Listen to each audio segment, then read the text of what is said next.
All right, good afternoon. I will call the meeting of the November 9th, 2023 TRPA Hearings Officer meeting to order at 2 o'clock. My name is Marcia Birch and I'll be serving as the Hearings Officer today. First thing we'll do is approve the agenda. Are there any changes to the agenda? No changes. All right, seeing none, I will approve the agenda as posted. And now we'll open the floor for public interest comments for no action.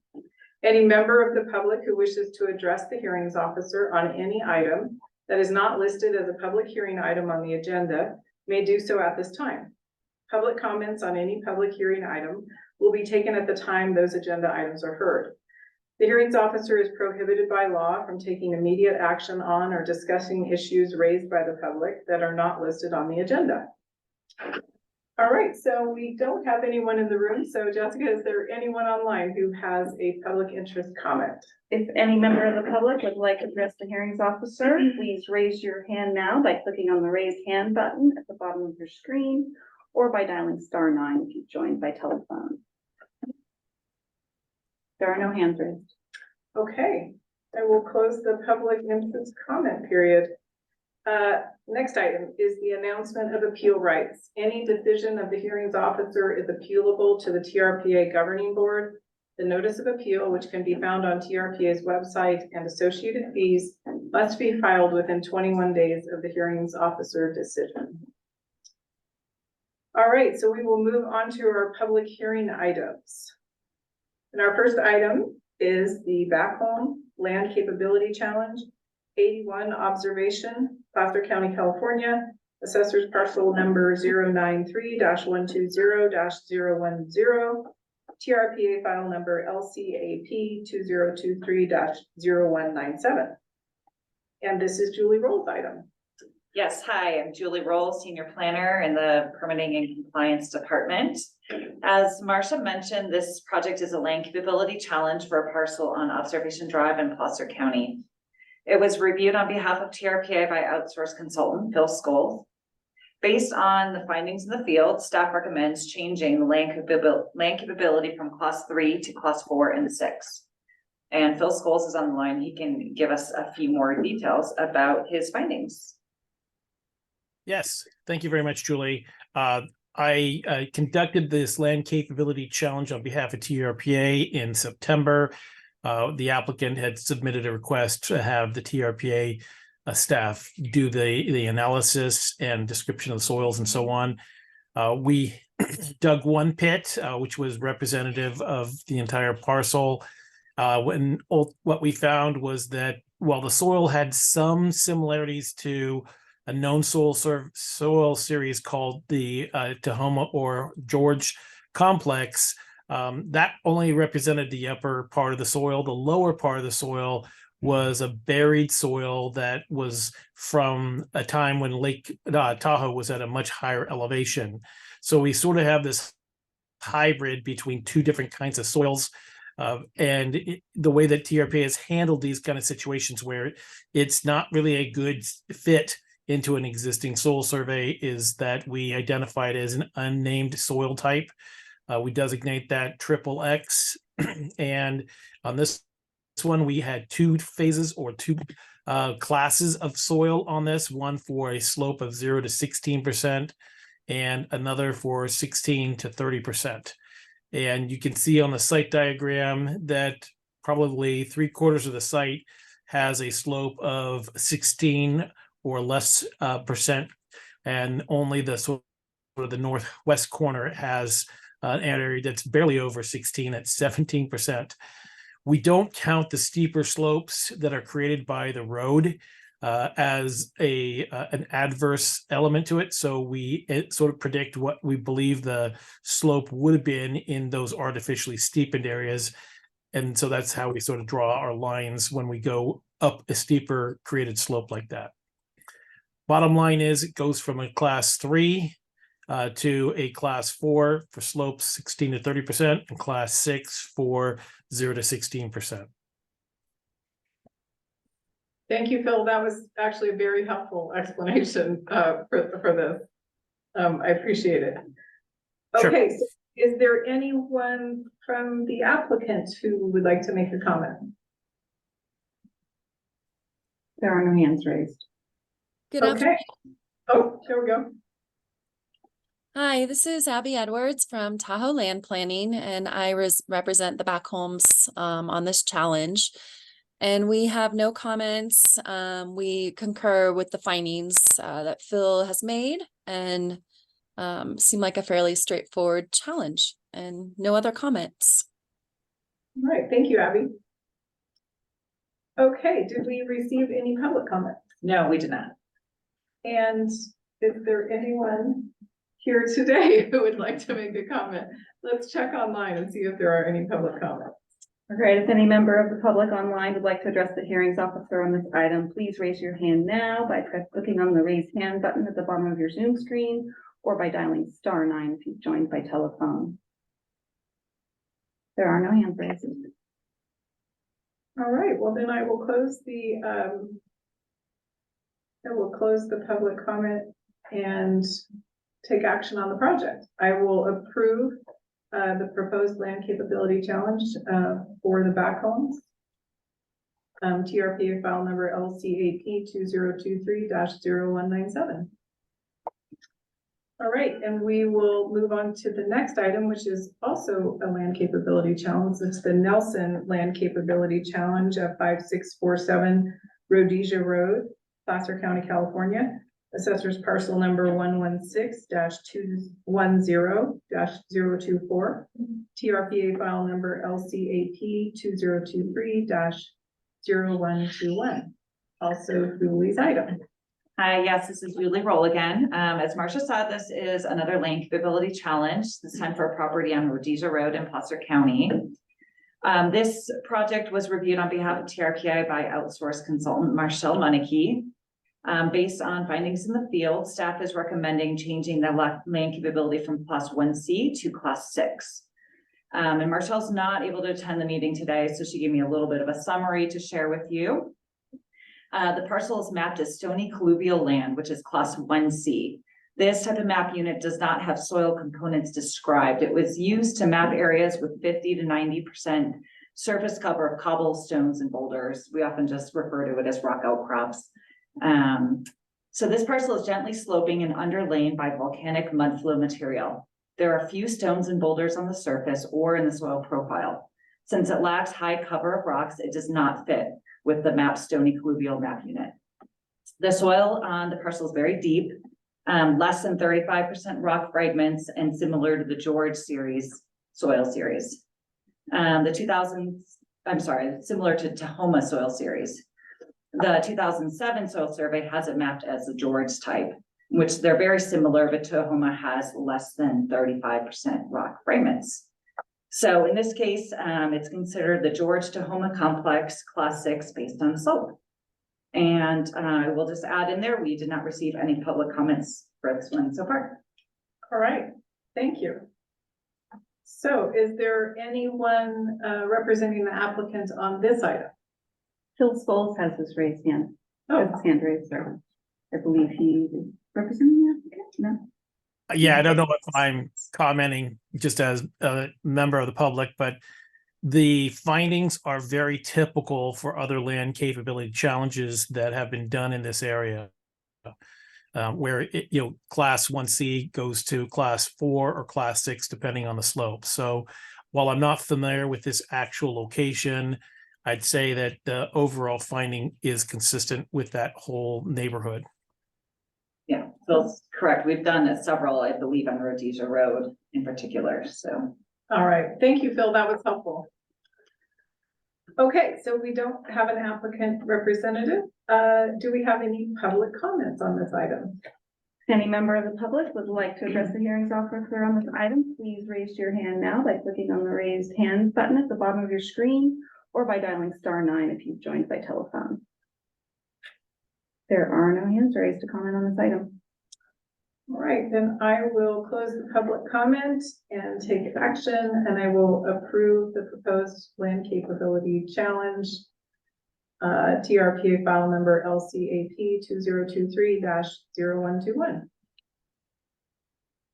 All right, so we will move on to our next item, which is the Lake Forest Boat Ramp, 2 new mooring buoys, 2500 Lake Forest Road, Placer County, California, assessors parcel number 094-140-014, TRPA file number MOOR 2023-1048. And this is Matt Miller's item. Yep, good afternoon. My name is Matt Miller, Senior Environmental Specialist with TRPA. And I reviewed this project. So basically the project is 2 new mooring buoys to be used by TCPUD for their sailing program. It's going to be used for moorage of safety boats when they're running their sailing program. So to retrieve a boat, a sailboat, or something to that effect. They have some a boat on site to do that. They are going to be just lakeward of the boat ramp parcel, which is right in the center there, to the east of the harbor and the inlet that you can see on the site plan. These buoys are allowed accessory use in the Placer County area plan. And staff recommends that hearing officer make the required findings and approve the project, subject to the special conditions in the draft permit. Also will have a couple minor edits to the draft permit to read into the record. Okay. Why don't we go ahead and do that? Okay. So I can see what those changes are. Yeah. Essentially, you know, the draft, so it could be up on the screen. I forgot to. Yeah. I can also just read them, but. I'll just get it open and change. Well, if I do not spend some time. No worries.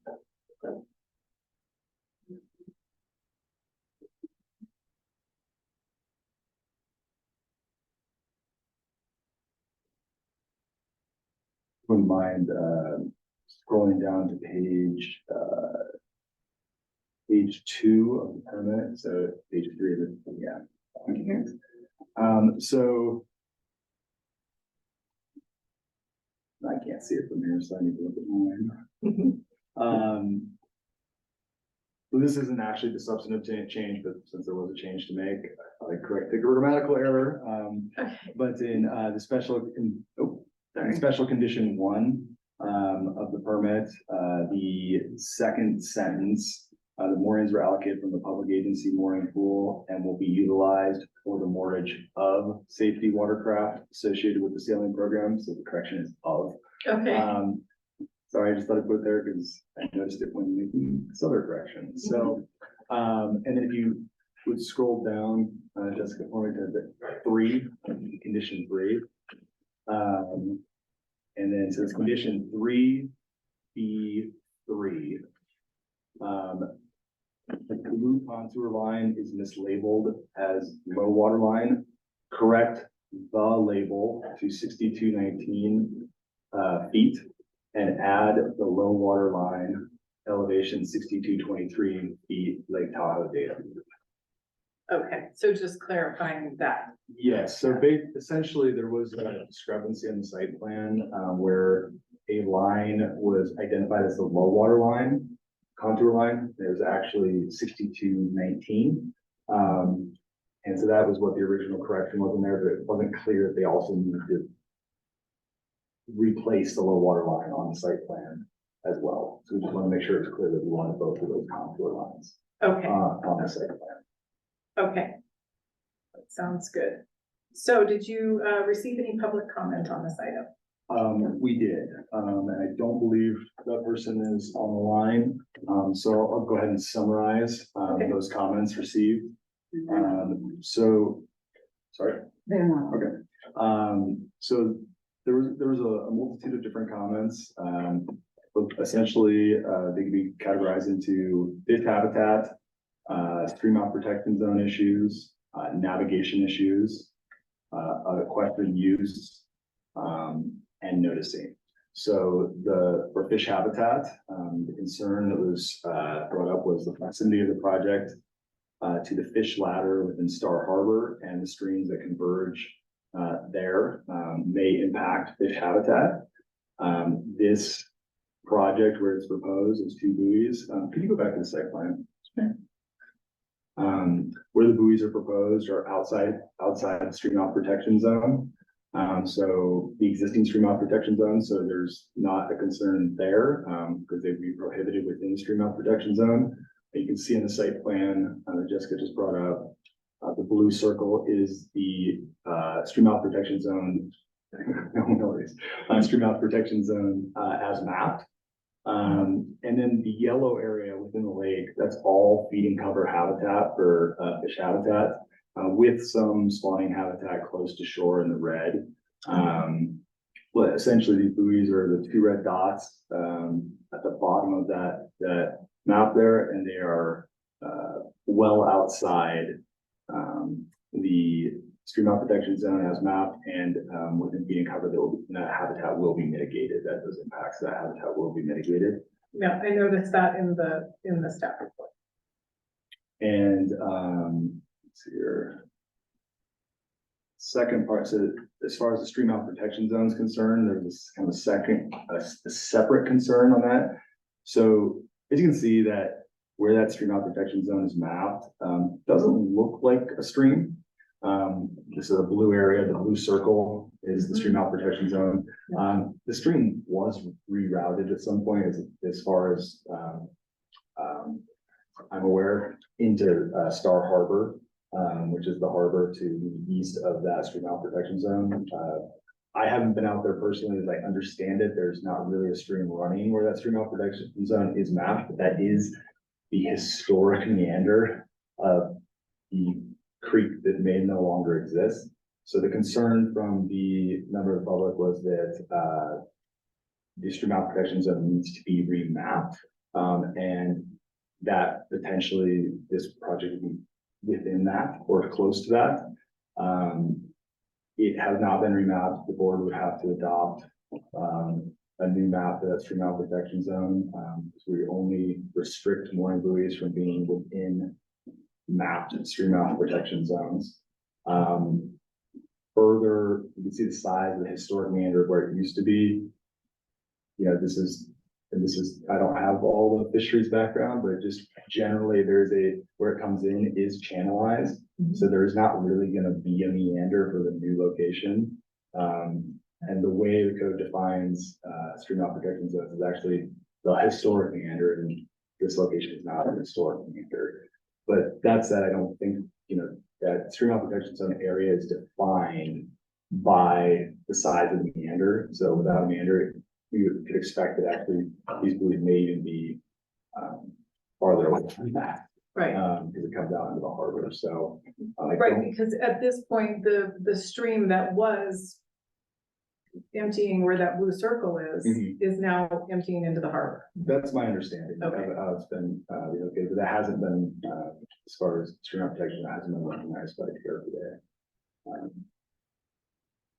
Okay, but based upon what you know about where the stream is emptying now, and the size of that is essentially dependent on the historic meander. Yes, Yeah. there's no historic meander for Right. it goes to move. Right, Yeah. so, and based upon where those buoys are located, I think you're right, okay. What else do we have? Thanks. So navigation, so the concern was the proximity of this project to the congested area near the pier and boat ramp could make matters worse. So the area, and I know people online aren't just, can I use your mouse? Would that be easier, or should I just go from the point? Well, some people online won't be able to see. Yeah. Yeah. Just Okay, use your use the mouse. mouse, okay. You Okay. gotta go off to the left to get it over that screen. You do it, yeah. Yeah. Sorry. Know which side of the screen. Okay, Okay. you're on the screen then. Let me try that. Where did it go? No, There it goes. it just, it's kind of disappearing It's hard. on this map. Yeah, this is I awkward. apologize. I'm gonna get up Because a it's point, white. but I'm Yeah. also going to try to describe it. I'll try to Um, do it when while you're. yeah, pointing. okay, so. Yeah, so essentially, we don't TCBD, who's the project proponent, and who controls the boat ramp and the pier does not think there's going to be an issue at these locations. And further, there's an existing buoy field to the west of the, to the west of the project. It actually goes out much further than these two buoys. And then to the east, there's a very shallow area with a peninsula that in even like not very low water years is exposed. That's just off the screen over here. And it comes out further than these piers as well. So there's not really, you're not really motoring along the shoreline here. You're pretty much coming in to your destination, whether it's Star Harbor, the boat ramp or the pier. So with that, since the applicant is controls the pier and the boat ramp, and given the navigation constrictions that are already in place because the buoy field on one side and the peninsula on the other, I don't think there's a navigation issue here. And we didn't receive any comments from those agencies responsible for navigation on that. Okay. We're almost through this. The use was another concern that was brought up. There's not an existing sailing program for the safety boats and mooring buoys to serve. So there is an existing sailing program that has permitted activities at Obexers Marina on the West Shore. That's currently where the two safety boats are moored. And I could probably have TCB explain this a little better than me, but it's my understanding they move between the two locations for their program. They do store sailing equipment and other items necessary for the program at Obexers. But this program is, existing and I think been used for quite some time, I believe. And really what we're looking at here today is not the sailing program, but whether or not the public agency can add two mooring buoys and whether they're eligible for that. And then last was a question of noticing. Last was a question about noticing or concern about noticing, and I did review the notices and the list the applicant provided, and everything I could see is they met the requirements of the rules of procedure for noticing. Right. Thank you. And you haven't had any other public comments? No more than that, no. Okay. Okay. Well, thank you. And thank you for going through each of those for me. And now we will see if there is any additional public comment. So if any member of the public online would like to address the hearings officer on this item, raise your hand now by clicking on raise hand button at the bottom of your Zoom screen, or by dialing *9 if you've joined by telephone. There is one hand raised. Kurt Williams, if you unmute, you can address the hearings officer. Hello, can y'all hear me? Yes. Wonderful. Thank you so much for having us today. I'm with the Tahoe City Parks and Rec. This would be our buoys that we're looking to put in front of our pier down at the boat ramp. These buoys would be storing our safety boat and one of our sailboats that we use for the program.